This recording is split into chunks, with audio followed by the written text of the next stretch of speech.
मुश्किलें कितनी भी हो, असंभव कुछ भी नहीं। राह कितनी भी हो कठिन, मंजिल एक दिन आएगी।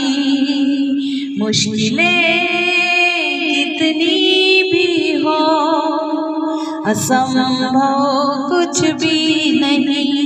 राह कितनी भी हो कठिन, मंजिल एक दिन आएगी।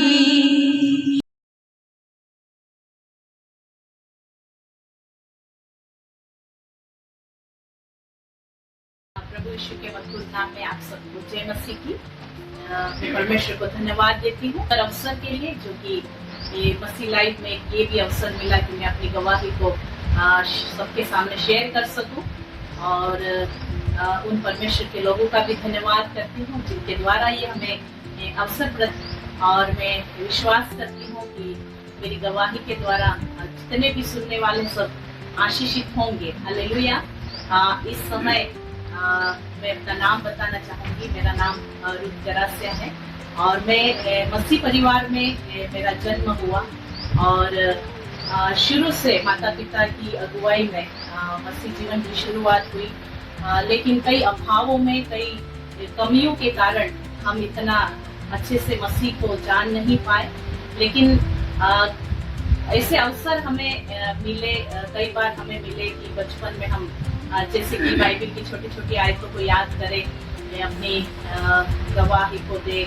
और एक बार ऐसा समय आया, एक छोटा सा कंपटीशन था जिसमें आयतें लिखनी थी और उसमें मैंने एक आयत को लिखा था जो कि नीति वचन 3 अध्याय और 5 और 6 में कि तू अपनी समझ का सहारा ना लेना वरन संपूर्ण मन से यहोवा पर भरोसा रखना, उसी को स्मरण करके सब काम करना, तब वह तेरे लिए सीधा मार्ग निकालेगा। और उस समय जब उस छोटे से एग्जाम में मुझे फर्स्ट प्राइज मिला तो तब से मेरे जीवन में बहुत ही मुझे आनंद और खुशी मिला। और वो वचन जो है, परमेश्वर का वचन जो मेरे अंदर कार्य करने लगा और धीरे धीरे हम आगे में बढ़ी अपने जीवन में। लेकिन मेरे जीवन में कई सारे उतार चढ़ाव आए और कई ऐसी परिस्थितियां, क्योंकि कई सारे अभावों में हम जी रहे थे।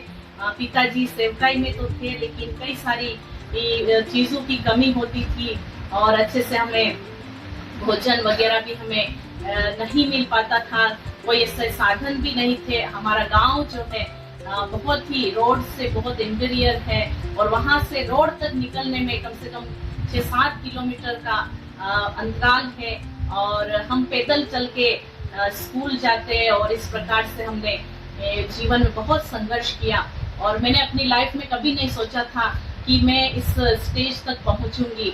लेकिन केवल और केवल परमेश्वर का कार्य था और धीरे धीरे हमें ऐसी संगति मिली परमेश्वर के लोगों के साथ। और ये बात मुझे समझ में आई कि जैसे कि यिर्मयाह की पुस्तक में हम पढ़ते हैं कि परमेश्वर ने जो है हमें अलग किया, इस पृथ्वी के ऊपर हमें चुन के अलग किया। और एक वचन जो है कि गर्भ में रचने से पहले, जो यिर्मयाह 1:4 में लिखा है, गर्भ में रचने से पहले मैंने तुझ पर चित्त लगाया और उत्पन्न होने से पहले मैंने तुझे अभिषेक किया। और इस प्रकार के जो वचन प्रभु ने मुझे दिए और ये बात निश्चित हो गई कि सच में परमेश्वर ने मुझे चुना है। और जब मैं पापा के मुंह से ये प्रार्थना सुनती थी कि पापा जो है अधिकतर इस बात की नाम लेकर इस काम को कि प्रभु हम तेरी सेवा करने पाए, मेरे बच्चे तेरी सेवा में कार्य करने पाए। और ये बात मैं बचपन से जब सुनती थी, हालांकि मुझे सेवा का पूरा इतना क्या चीज होती सेवा वो पता नहीं था, लेकिन फिर भी मैं परमेश्वर से दुआ करती थी कि प्रभु मैं तेरी सेवा करूं। हालेलुया। और धीरे धीरे कई उतार चढ़ाव आए और कई संघर्ष किया। कई बार पैसों की कमी आई और इतने अच्छे हमारे पास कपड़े नहीं थे, पैसा नहीं था। और मेरे पिताजी सेवा करते थे जिन्हें ऐसा कुछ भी आर्थिक सहयोग इतना ज्यादा उनके पास उनको नहीं मिल पाता था। फिर भी उन्होंने हमें पढ़ाया और और ये सब परमेश्वर का अनुग्रह था। और हम 5 भाई बहन हैं और सबको अच्छी शिक्षा मिली प्रभु की दया से, और धीरे धीरे हम परमेश्वर के उस वचन में बढ़ते गए। और एक समय आया बीच में मेरे जीवन में जो है कई सारे ऐसी समस्याएं आई, और एक समय ऐसा भी आया, भले ही मैं मसीह परिवार में थी, लेकिन एक समय ऐसा भी आया कि मैं अपने आप को समाप्त करने के लिए मैंने सोचा।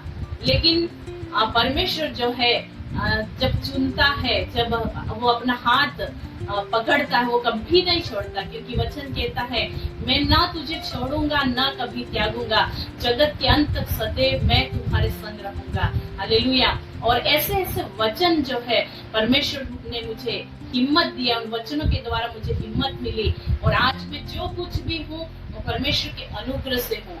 और मैं आपको ये बता दूं कि मुझे एक चीज बहुत पसंद थी मसीह लाइफ में, कि मैं गाना गाकर परमेश्वर की महिमा करूं। और मैं बहुत सोचती थी, जब लोग स्टेज पे जाके गाना गाते थे तो मैं भी परमेश्वर से दुआ करती थी, प्रभु काश ये ऐसा मौका मुझे भी मिलता। और सच में मैं आपसे इस बात को शेयर करती हूँ कि एक समय आया कि परमेश्वर ने मुझे वो स्टेज दिया, वो स्थान दिया जहाँ से मैं खड़ी होकर परमेश्वर की महिमा के लिए गीत गा सकती हूँ। और सच में परमेश्वर जो है वो हमारी मन की इच्छा जो हम प्रभु में होकर करते हैं। एक बात मैंने लाइफ में सीखी, यदि परमेश्वर की मर्जी के अनुसार हम अगर मांगते हैं तो वो चीज निश्चित ही हमें प्राप्त होती। तो ये मैंने जीवन में ये बात बहुत ज्यादा अनुभव की कि परमेश्वर की इच्छा में होकर मांगते हैं तो वो चीज प्रभु पूरा करता। कई बार हम दुनिया को खुश करने के लिए मांगते हैं तो वो चीज हासिल नहीं होती और हम कई लोग उदास हो जाते हैं। और मैंने ये मांगा कि प्रभु मुझे भी तेरे लिए गाना है, मुझे भी सेवा करनी है। और परमेश्वर ने इन दिनों में मुझे ऑनलाइन ऑफलाइन हर प्रकार की सेवा देकर मुझे ब्लेस किया। और मैं जीवन में सबसे ज्यादा खुश हूँ तो इस बात के लिए कि मैं उस जीवित परमेश्वर को जान पाई। एक समय था मैं अच्छे से नहीं जान परमेश्वर को नहीं जाना था, अच्छे से उसको वचन को पढ़ नहीं पाती थी। लेकिन आज मेरे लिए ये समय है कि मैं बिना परमेश्वर के नहीं रह सकती, क्योंकि मेरे जीवन में ये इस बात को मैंने सीखा कि हम इस दुनिया में कुछ समय तक एक यात्री के रूप में, एक मेहमान के रूप में इस संसार में पाए जाते हैं। इसके बाद का जो जीवन है हमारा इटर्नल लाइफ, अनंत जीवन जिसको बोलते हैं, तो उस चीज को सोच के मैं बहुत खुश होती कि हम ना केवल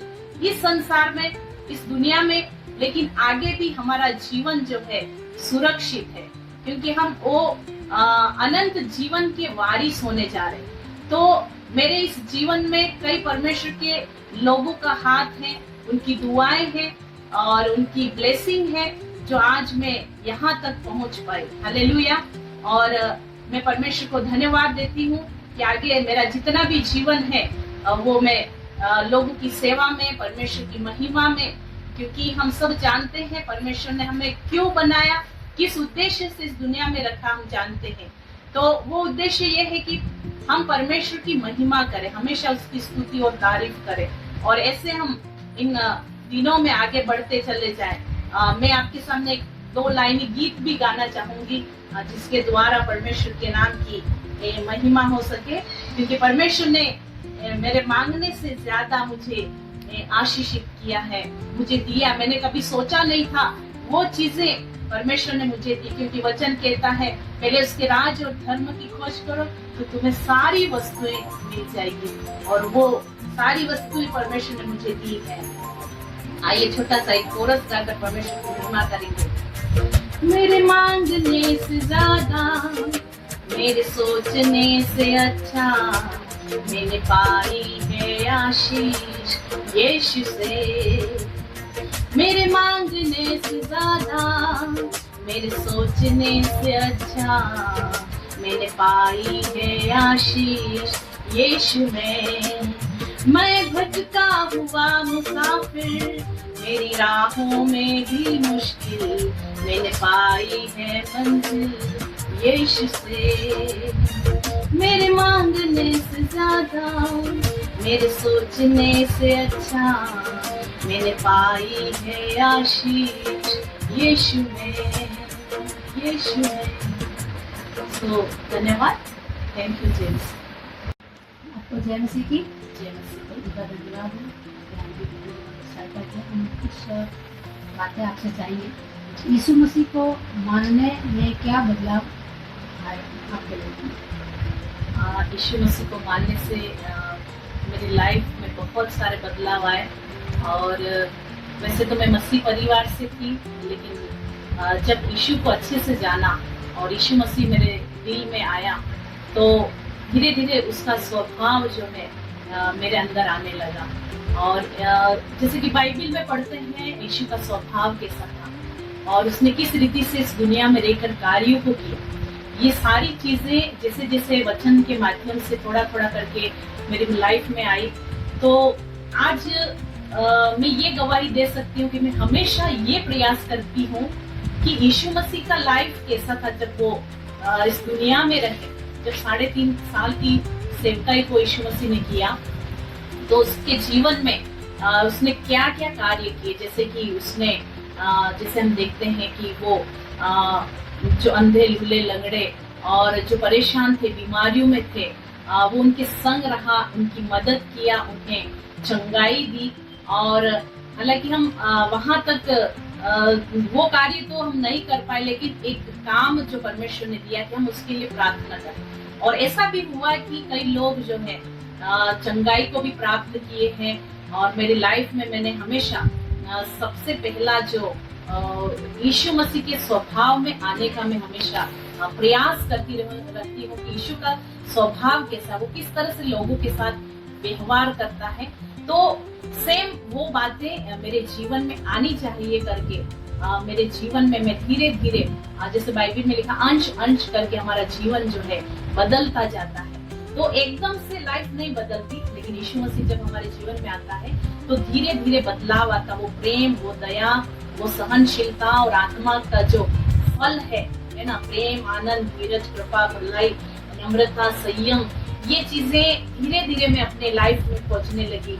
और मुझे कई बार इस बात की संतुष्टि हुई कि मैं इन बातों को लेकर बहुत चिंतित होती हूँ, कोशिश करती हूँ कि प्रभु ये फल मेरी लाइफ में दिखना चाहिए।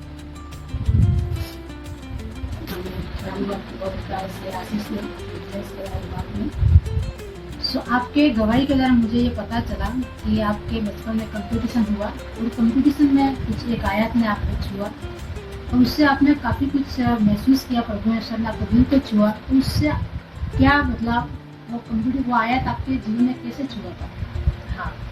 हाँ, ये क्योंकि मैं मसीह परिवार से थी तो छोटी छोटी मीटिंग्स में जाने का अवसर अक्सर हमें मिलता था। और एक बार जैसे कि गवाही में मैंने बताया कि जो आयत मैंने लिखी थी उसमें कि तू अपनी समझ का सहारा न लेने वरन संपूर्ण मन से यहोवा पर भरोसा रखना, और लिखा है उसी को स्मरण करके सब काम करना, तब वह तेरे लिए सीधा मार्ग निकालेगा। और सच में ये वचन है जो एक मसीह लाइफ की एक शुरुआत हो सकती है थे, तो उनके द्वारा भी मुझे प्रोत्साहन मिला, उत्साहित किया कि ये बहुत सुंदर आयत जो है आपने लिखी है। तो धीरे धीरे ये वचन क्या है मेरे जीवन में काम करने लगे और इस वचन को मैं समझने लगी। कई बार बच्चे होते हैं तो क्या है इस पर गंभीर मनन नहीं करते, लेकिन मैं बचपन से परमेश्वर ने मुझे ऐसी समझ दी कि मैं इस वचन के ऊपर गौर करने लगी। और मुझे परमेश्वर से ये आशा रहती थी कि आगे आने वाले समय में भी परमेश्वर मुझे इस तरह से परमेश्वर की महिमा में आगे रखेगा, ऐसा मुझे विश्वास होने लगा धीरे धीरे। आमीन। बहुत धन्यवाद। आगे